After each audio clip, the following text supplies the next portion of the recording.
¿Cómo les va? La idea es brevemente comentar el periodo entre el 55 y el 58, es decir, después del golpe de Estado a Perón y el gobierno, el próximo gobierno, entre comillas, democrático, o elegido por el pueblo con ciertas condiciones, que es el radicalismo de Frondizi, el gobierno radical de Frondizi. Bien, este periodo de prácticamente 3 años va a comenzar luego del golpe de Estado que se denominó Revolución Libertadora. Si hacemos un poquito de memoria a lo que estuvimos viendo del segundo gobierno de Perón, bueno, la crisis económica, los conflictos también en contexto internacional, conflictos sociales, sectores de la oposición también que se enfrentaban al gobierno, censuras también, por qué no decirlo, eh, crisis dentro del institucional, conflictos en las mismas Fuerzas Armadas, descontentos cada vez mayores, la política petrolera, conflictos con la iglesia, etcétera, van a generar todo un clima de tensión y de enfrentamiento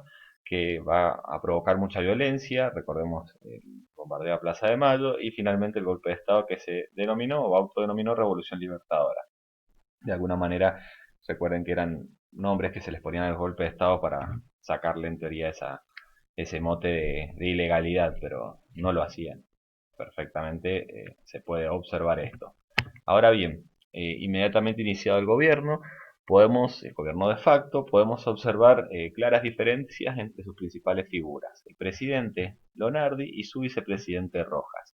Lonardi, proveniente del ejército, mientras que Rojas provenía de la marina. Lonardi tenía una visión muy particular del peronismo, no quería enfrentarse directamente, lo consideraba una fuerza que había evitado el comunismo en el país, eh, y creía que se podía convivir de alguna manera. En cambio, Rojas era un antiperonista convencido de los sectores duros, dentro sobre todo de la Marina.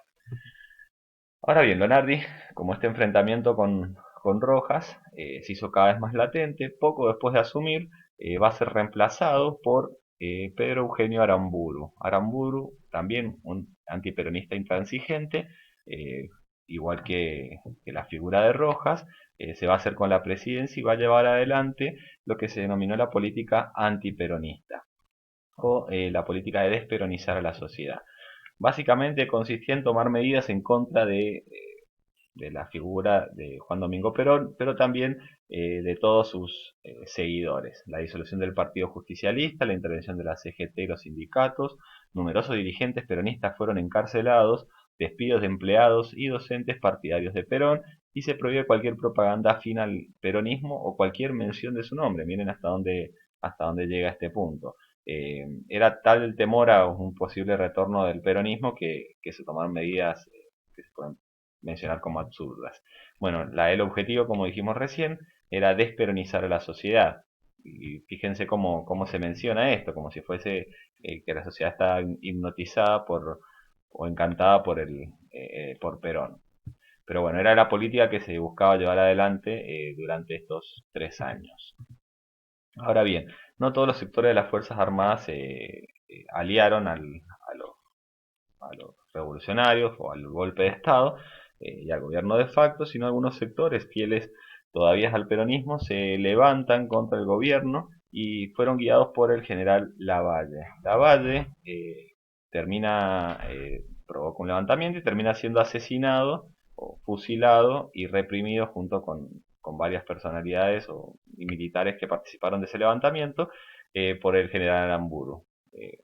Una situación que marca un punto de inflexión, ya que él decía que marca un punto de inflexión en la lucha contra este gobierno, porque a partir de este momento empiezan a surgir grupos dentro del peronismo que ven la posibilidad de la lucha o de la lucha armada contra las injusticias que se estaban llevando adelante. Y de alguna manera van a surgir estas agrupaciones, como podemos mencionar más adelante a Montonero o al RRP u otras agrupaciones que ven la lucha armada como una de las opciones. Bien. Durante este gobierno de facto se llevaron adelante una serie de medidas políticas y económicas que tendían a modificar todo lo que se venía haciendo desde el 46, es decir, desde la asunción de Perón a la primera presidencia.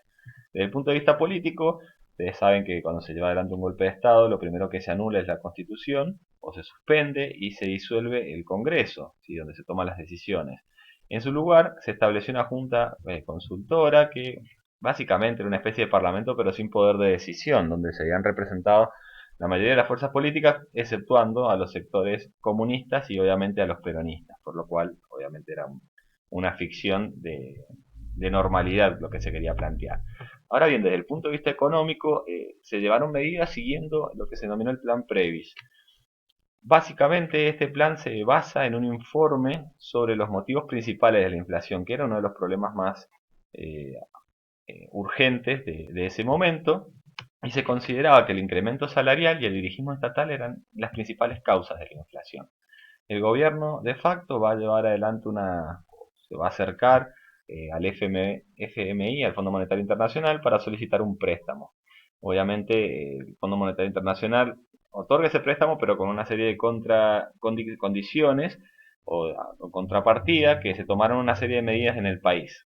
Eliminar la inflación, es decir, no aumentar los salarios para, de alguna manera, bajar el consumo o la demanda interna, devaluar la moneda nacional, aumentar las exportaciones primarias y como contrapartida no subvencionar la industria, es decir, volver al modelo agroexportador en su punto pleno y bajar el gasto público para mantener el equilibrio fiscal. Esto se hace despidiendo empleados, básicamente, empleados públicos.